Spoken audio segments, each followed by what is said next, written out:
Hello dears, പിന്നെ ഒരു തിരക്കുള്ള ദിവസം കൂടി വന്നേക്കുവാണ് കേട്ടോ. കേക്ക്സും ടേബിൾ സെറ്റിങ്സും ബ്രൗണീസും ഒക്കെ ആയിട്ട് നമുക്കിന്ന് നല്ല തിരക്കുള്ളൊരു ദിവസമായിരുന്നു. നമ്മളപ്പോൾ നേരത്തെ തന്നെ കേക്ക് എല്ലാം മാക്സിമം റെഡിയാക്കി കൊടുത്തു വിട്ടുകൊണ്ടിരിക്കുവാണ്. നമ്മളുടെ 100% കേക്ക്സും ഡെലിവറി തന്നെയാണ് കേട്ടോ. പിന്നെ അതിനിടയ്ക്ക് ഇതുപോലെ സെറ്റ് ചെയ്യാൻ കൂടി ഉണ്ടാവും. അപ്പോൾ നമ്മളതെല്ലാം ടൈമൊക്കെ ഒന്ന് അങ്ങോട്ടും ഇങ്ങോട്ടും അഡ്ജസ്റ്റ് ചെയ്തൊക്കെയാണ് പോകുന്നത് കേട്ടോ. ഇതുപോലെ സെറ്റ് ചെയ്യേണ്ട കേക്കുകളെല്ലാം ഏകദേശം ഒരു 11:30-12 മണി ആ ഒരു സമയത്തൊക്കെ ആയിരിക്കും. അപ്പോൾ അത് രണ്ടും കറക്റ്റായിട്ട് എത്തുക എന്നതായിരിക്കും കേട്ടോ മെയിനായിട്ട് ആ ഒരു ടാസ്ക് എന്ന് പറയുന്നത്. പിന്നെ മുൻകൂട്ടി വരുന്ന കേക്ക് ആയതുകൊണ്ട് വലിയ ടെൻഷൻ ഇല്ല കേട്ടോ. തലേ ദിവസം തന്നെ എല്ലാ കേക്കും ക്രം കോട്ട് ചെയ്ത് അങ്ങനത്തെ ഫൈനൽ കോട്ടിങ് കാര്യങ്ങൾ മാത്രമാണ് പിറ്റേ ദിവസം ചെയ്യുന്നത് കേട്ടോ. അതിനിടയ്ക്ക് ഒരു സർപ്രൈസ് ഡെലിവറിയും കൂടി ഉണ്ടായിരുന്നു, അതും ചെയ്തു.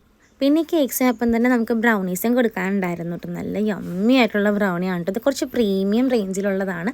Premium chocolate brownie with chocolate topping ആണ് കേട്ടോ. ഇഷ്ടമെങ്കിൽ പറയാൻ മറക്കല്ലേ.